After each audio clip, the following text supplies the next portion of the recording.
Hi folks, it's Richard from Inclusive Driving. That was a clickbaity title, wasn't it? Well, it is YouTube and I do have to get views, but now I've got your attention, let's talk about the ageing driver and how we can help keep elderly drivers as safe as possible.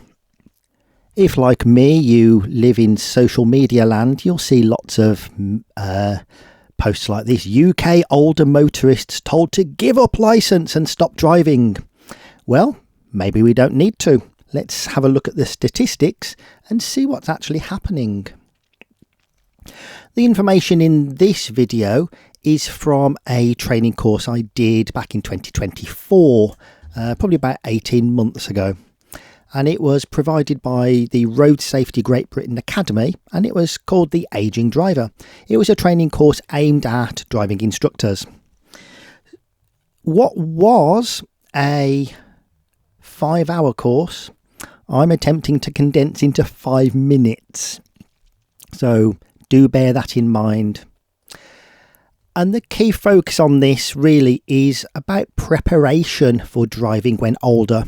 What we want to avoid is finding we're suddenly 70 or 80 years old and we're now struggling and we haven't thought about what we can do in advance to prepare for the fact that when we do get to 70, 80 or 90 or even 100 years old, we might have a little bit of difficulty.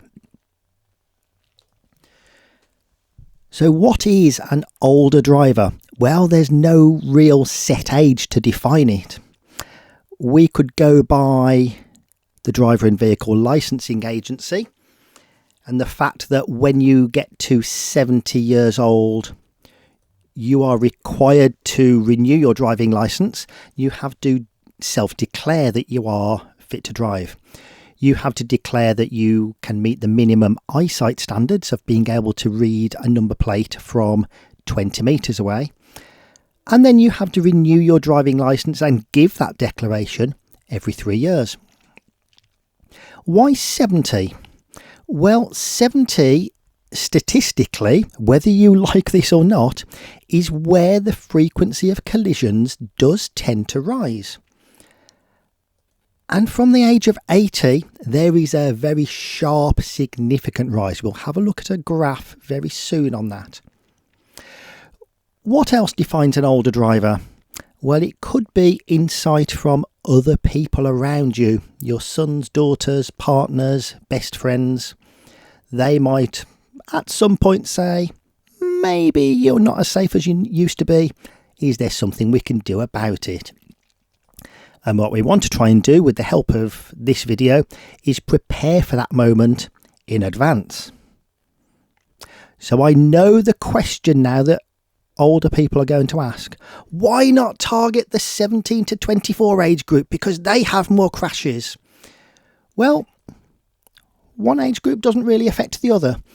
Just because the 17 to 24 age group do have more collisions, that doesn't mean that we shouldn't also be providing support to the older generation as well.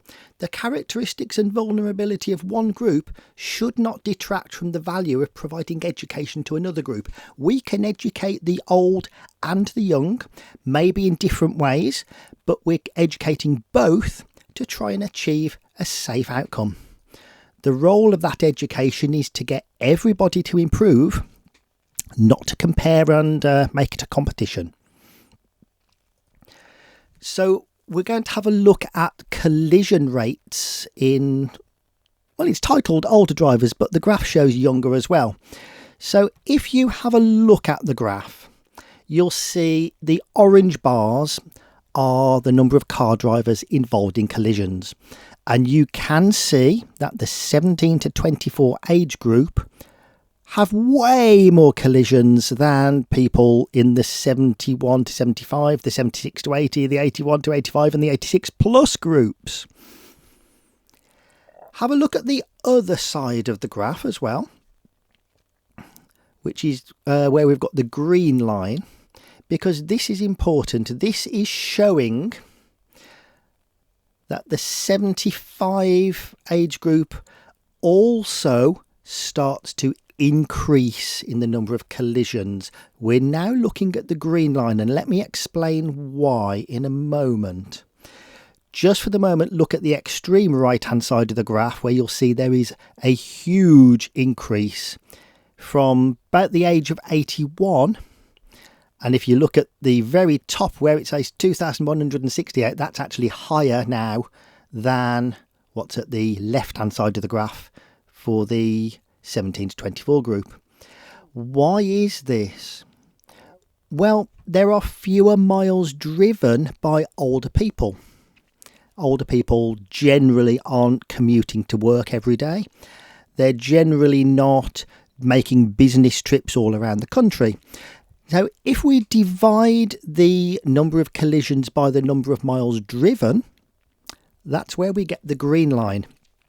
So fewer miles driven means that the absolute numbers of collisions are lower, but the pro rata value shows that the 81 plus age group are significantly more likely to be involved in a collision. Another serious point here, as you get older, you generally get more frail. So even a minor collision is going to have a serious impact on you. Frailty can lead to more serious injuries from a more minor collision that somebody younger may survive. So what types of collisions do the older generation tend to get into? Well, having a look at this graph,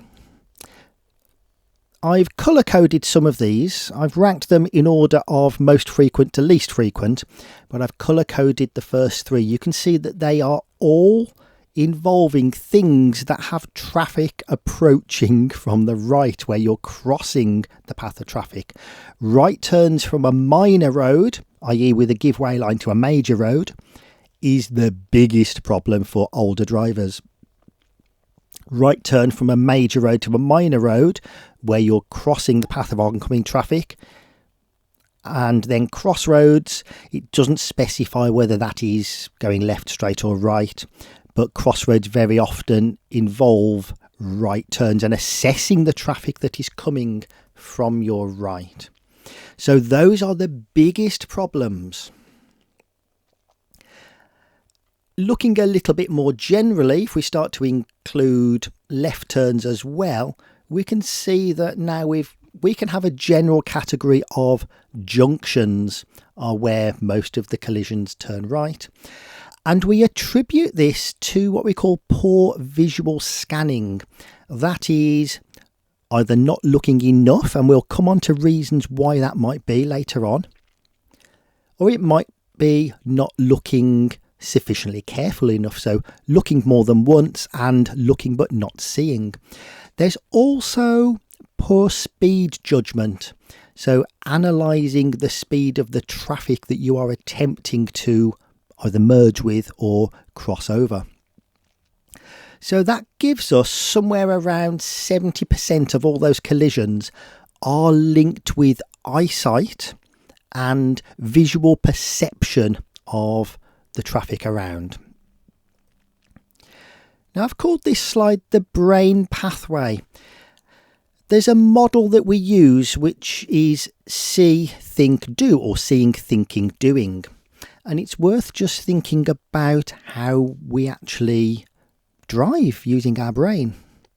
So one of the first things we do when we're coming up to that junction that we've decided is the highest risk, we use our eyes. And your eyes send information to the visual cortex, which, believe it or not, is at the back of your head, not the front. From there, we then have to get electrical signals from the bit of your brain that decides what you have seen, what your eyes have seen, to the bit of your brain that thinks about what it's seen and analyses it and thinks, is that car coming too fast? Is there a car there?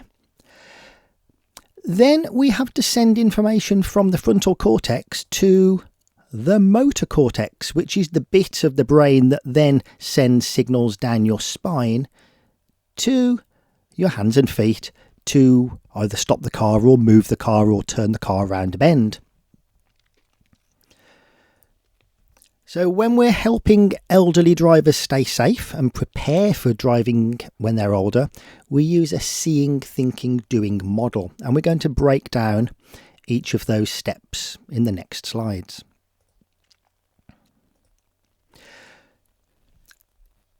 So as we get older, our vision is affected in several ways. One of the most common ones is what we call glare recovery. And that could be from car headlights. It could be from the sun being low in the sky. It could be that you're driving down a country lane where there are gaps that are allowing the sun to come through, where it goes light, dark, light, dark, light, dark. So maybe going under trees or through fences or past gaps in buildings. Glare recovery as we get older can take up to 4 times longer. So if you imagine you've just seen a bright light, a bright headlight perhaps, when you're young, after a couple of seconds our eyesight has recovered and we can see again. For somebody who is older, that starts to take longer, and it could be up to 4 times longer to be able to see again. Contrast, so looking, if you're in a bright area and you're looking into a dark area, maybe an area that's under trees or under a bridge, somewhere that's darker. And also our field of vision tends to decrease. So the angle that we can see in our peripheral vision does tend to get narrow. So we end up with increased blind spots. We also may have a decrease in the flexibility of our body, our ability to actually turn our head or twist our body to check mirrors, to look out the side window, to look over our shoulders at the blind spots. Also, visual acuity and clarity can be affected. So things like cataracts, macular degeneration, there are things that organically affect the amount of light getting into your eyes.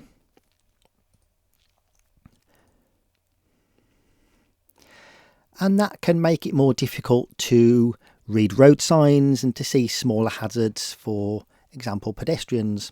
And we've talked about cataracts and macular degeneration. That can cause what we call physiological blind spots. So not the blind spot that you're probably familiar with being the place that you can't see in your mirror, requiring you to look over your head. These are places where you physically have areas across your field of view that don't show you as much as you could. And here's some examples. These are mocked up using PowerPoint, but it gives you an idea of the sort of thing that you might have affecting your vision as you get older. And there's just an unaltered photograph of the road. So how do we manage that? If we know that as we get older, our eyesight might get worse, what can we do about it? Well, we can break that down into things about the person, the driver, how we actually choose to drive, and the car we choose to drive. So with the driver, we would encourage older drivers, in fact we would encourage everybody to do this, but particularly older drivers because that's the subject of this video. Keep your glasses, or if you're still wearing contact lenses, keep the prescription up to date. Go and see your optician. Keep the lenses really clean, because that makes pinpoint lights stay as a pinpoint instead of having that kind of smearing effect and the star-shaped patterns across your eyes. Enhance your hazard perception skills, and we'll come to that later on. Maintain your physical function. So maintain your flexibility, get some exercise so that you can still twist your body without so much pain. And then maybe as you do approach a junction, just remember that your eyesight may have deteriorated slightly. Allow a little bit of time for your eyes to adjust, especially if you are looking into a darker area. Just pause. Allow your eyes to adjust to be certain that there is nothing hidden in the darkness. We can regulate our journey, and we can do that with route planning. we can avoid known difficult areas, places that might require you to twist your body or places that you know are darker.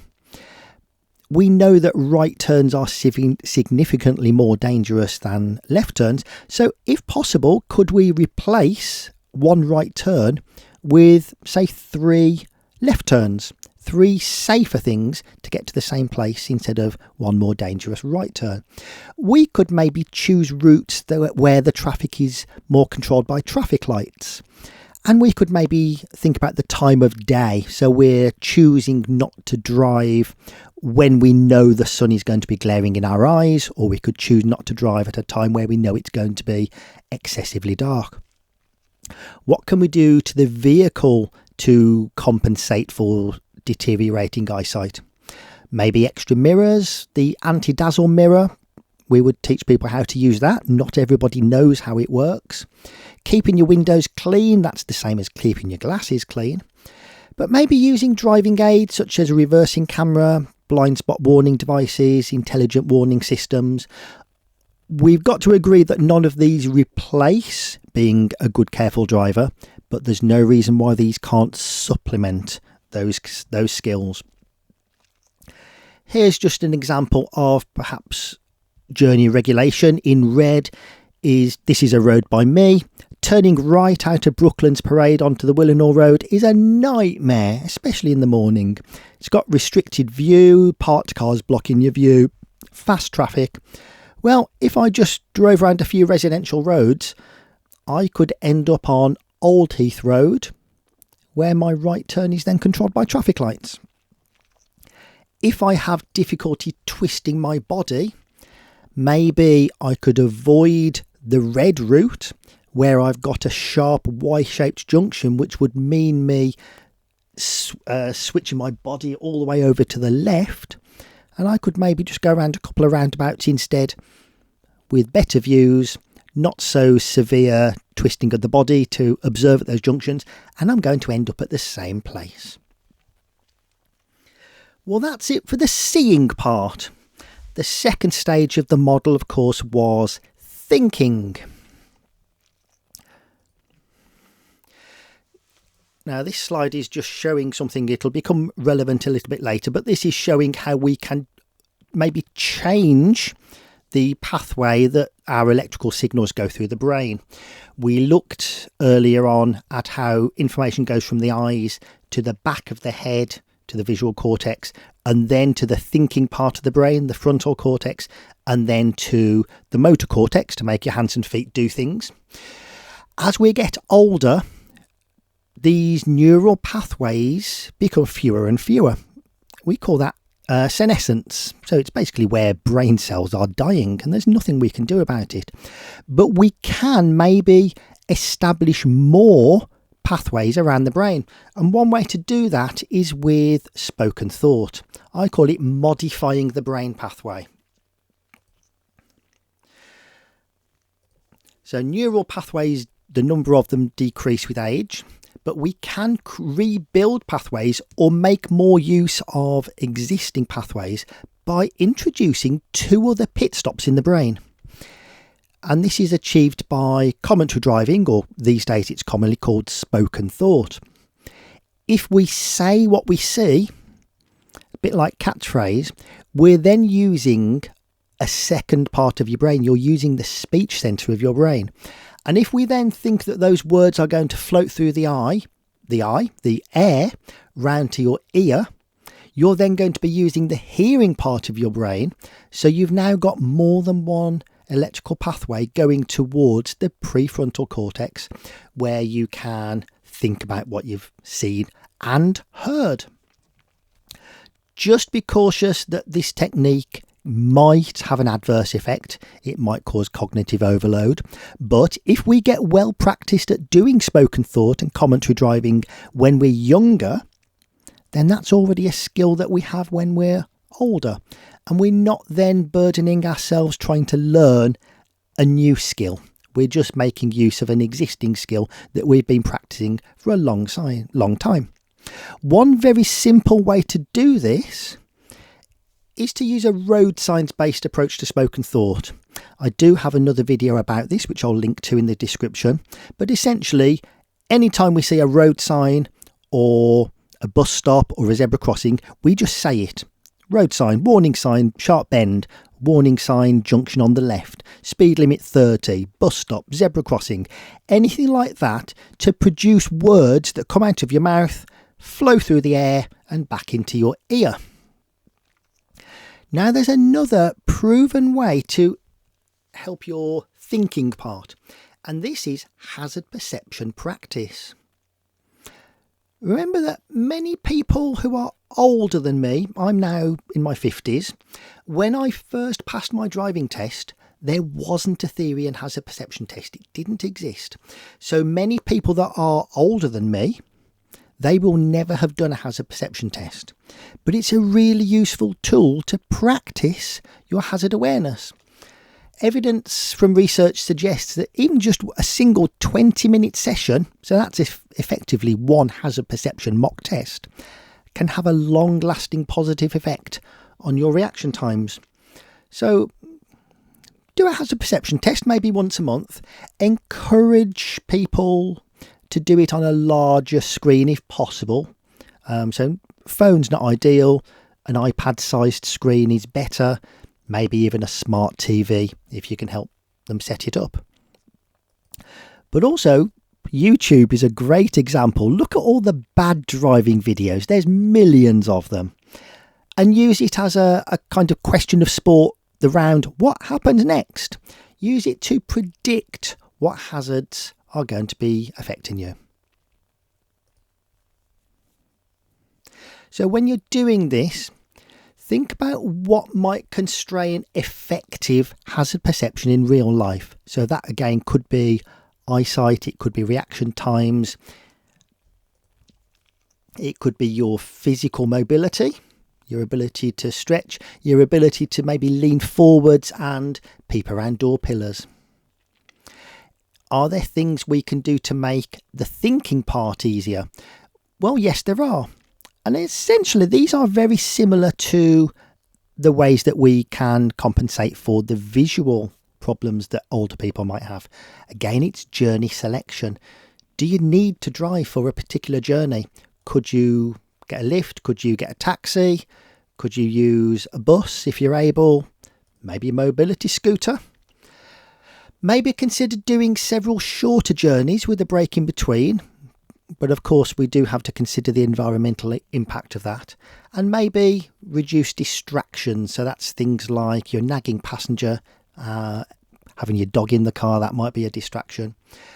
Maybe use sat-nav, because that might help you to improve your thinking. If you're not having to concentrate on where to go, you've got more brain power to think about how to go. And also think about the time of day. Are there less busy times where the road is going to be less hazardous? So we've talked about seeing, we've talked about thinking. The final step in that 3-stage model is the doing. And problems with this might include mobility. So difficulty adjusting your body position to see past obstructions like parked cars. Maybe a small decline in the fine motor skills. So being able to recognise how much pressure you're putting on the accelerator or the brake. We call that proprioception. That's knowing where your hands and feet are in the world without having to look at your hands and feet. Slower head movements. That might lead to us doing fewer visual checks at junctions. Just at the time where our eyesight might be declining and we need to look more than once. Pain, discomfort and restrictions in your mobility might convince you to try and do fewer visual checks. Difficulty adjusting body position when reversing. Pain, we've talked about that. So what are some coping strategies for the doing part? Again, these are going to look very similar. Journey planning, avoiding difficult junctions with limited visibility, but keep 1 or 2 backup routes in mind. If you always go the same route and you only know one route and you come across some roadworks or a congestion or a car crash, you might be forced onto another route that's not your preferred route. So do keep a couple of backup routes in mind for each destination, and also learn how these routes link together so you can get from one preferred route to another.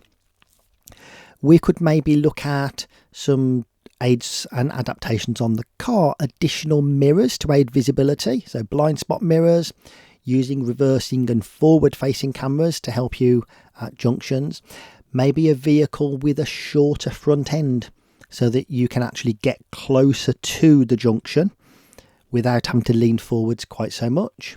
Think about pain relief, check that with a healthcare professional of course, and consider any side effects that might have an adverse effect on your thinking.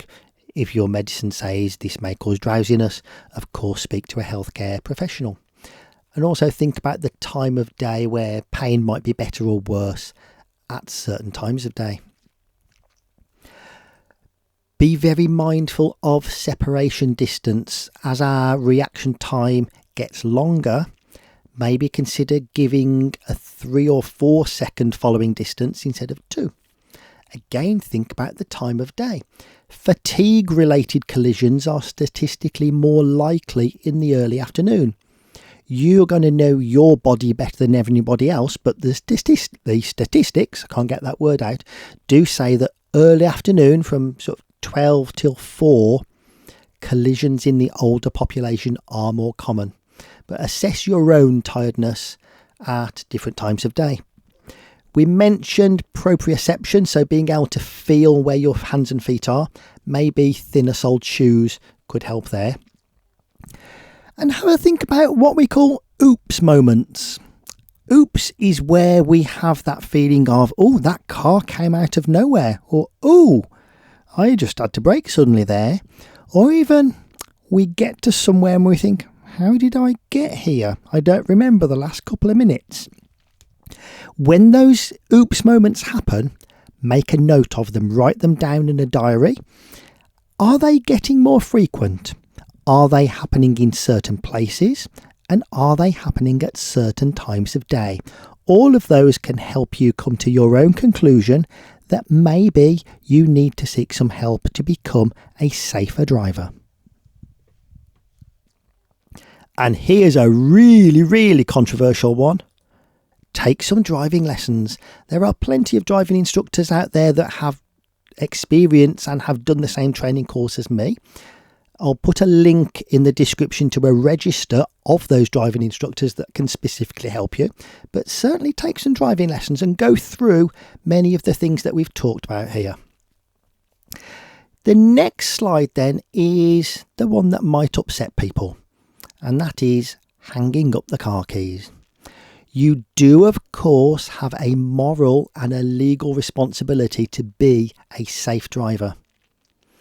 If you are no longer safe and you have the insight into that, or a family friend or relative is advising you that maybe you're not as safe as you used to be, seek some advice, but do consider retiring from driving.